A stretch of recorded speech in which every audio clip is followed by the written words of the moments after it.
ছড়া গুলির অসহ্য যন্ত্রণায় এখনও কাতরাচ্ছে বৈষম্য বিরোধী ছাত্র আন্দোলনে আহত শেরপুরের আমির হোসেন। পুলিশের ছড়া গুলিতে ঝাঁঝরা করে দিয়েছে তার মাথার পেছনের অংশ। এখনও ঠিকমতো চলতে পারেন না, বের হতে পারেন না রোদেও। উন্নত চিকিৎসার জন্য সরকার সহ সবার সহযোগিতার দিকে তাকিয়ে আছে তার পরিবার। আমার নাম মোহাম্মদ আমির হোসেন। আমি ঢাকা যাইতেকালে 20 তারিখে আন্দোলনের দিন আমার মাথায় পিছন দিক দিয়ে গুলি লাগে, ফুলপুর। গুলি লাগার পরে আমি অজ্ঞান হয়ে যাই। তারপরে আমার ময়মনসিংহে এক ছাত্র ভর্তি করার কারণে আমার কিছু চিকিৎসা করে, অর্থের কারণে পুরোপুরি চিকিৎসা পাই নাই। মাথায় ছড়া গুলি নিয়ে অমানবিক কষ্টে দিন কাটছে বৈষম্য বিরোধী ছাত্র আন্দোলনে আহত হওয়া শেরপুরের দিনমজুর আমির হোসেনের জীবন। গত 20 জুলাই ঢাকায় কাজের উদ্দেশ্যে যাওয়ার সময় ফুলপুরে পুলিশের ছড়া গুলিতে ঝাঁঝরা হয়ে যায় তার মাথা। আহত অবস্থায় পড়ে থাকলে ছাত্রদের সহযোগিতায় তাকে নেওয়া হয় ময়মনসিংহ মেডিকেল কলেজ হাসপাতালে। অর্থের অভাবে চিকিৎসা করতে না পারায় তাকে নিয়ে আসে রিজগ্রাম নালিতাবাড়ির বাগিচাপুরে।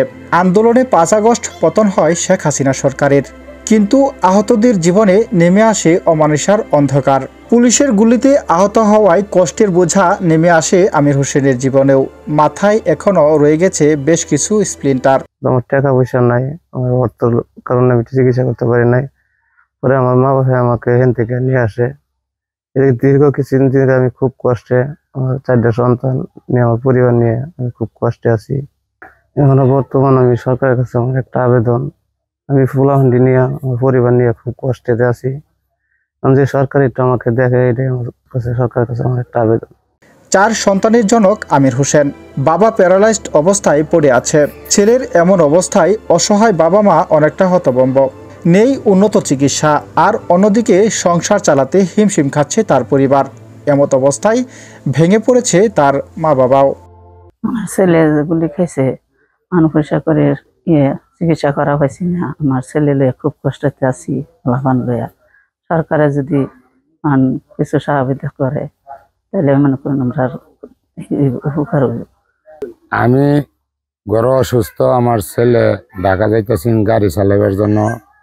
ফুলপুর যায় যখন গুলি খাইলো, খবর হয় আমি তো আরো অসুস্থ, আমি যাইতে পারি না।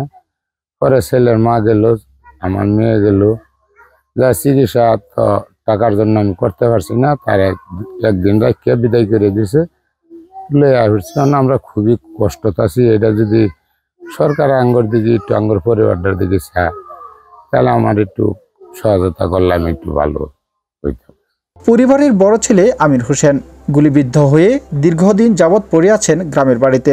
এমত অবস্থায় সরকার ও বিত্তবানদের এগিয়ে আসার আহ্বান এলাকাবাসীর। পরিবারটা খুবই কষ্টে চলতেছে। 4 জন ফুলাহরি, তার মানে কোনো নাই, উঠছিং মানে ধরার কোনো বাউ নাই। তার বাবা একটা প্যারালাইসিস রোগী, ঘরে পড়ে রয়েছে। ওনা ছেলে 4টা ফুলাহান লইয়া বিরাট কষ্টে আছে। ওখানে এটা যদি সরকারের কাছে আবেদন, যদি সরকার একটু চায় দেখতো, জিনিসটা মনে ভালো হইতো। এটাই আমার সরকারের কাছে আবেদন। আমির হোসেন আমাদের বাগিচাপুর চকপাড়া গ্রামের নিবাসী।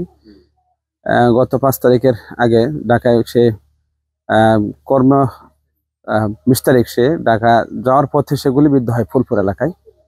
এই পরিবারটি আসলে খুবই দরিদ্র পরিবার। তার পরিবারে তার আব্বা সে অসুস্থ, প্যারালাইজড রোগী, এবং তার আমির হোসেনের 4টি সন্তান। আসলে সে গুলিবিদ্ধ হওয়ার পর থেকে তার পরিবার মানবতার জীবনযাপন করছে।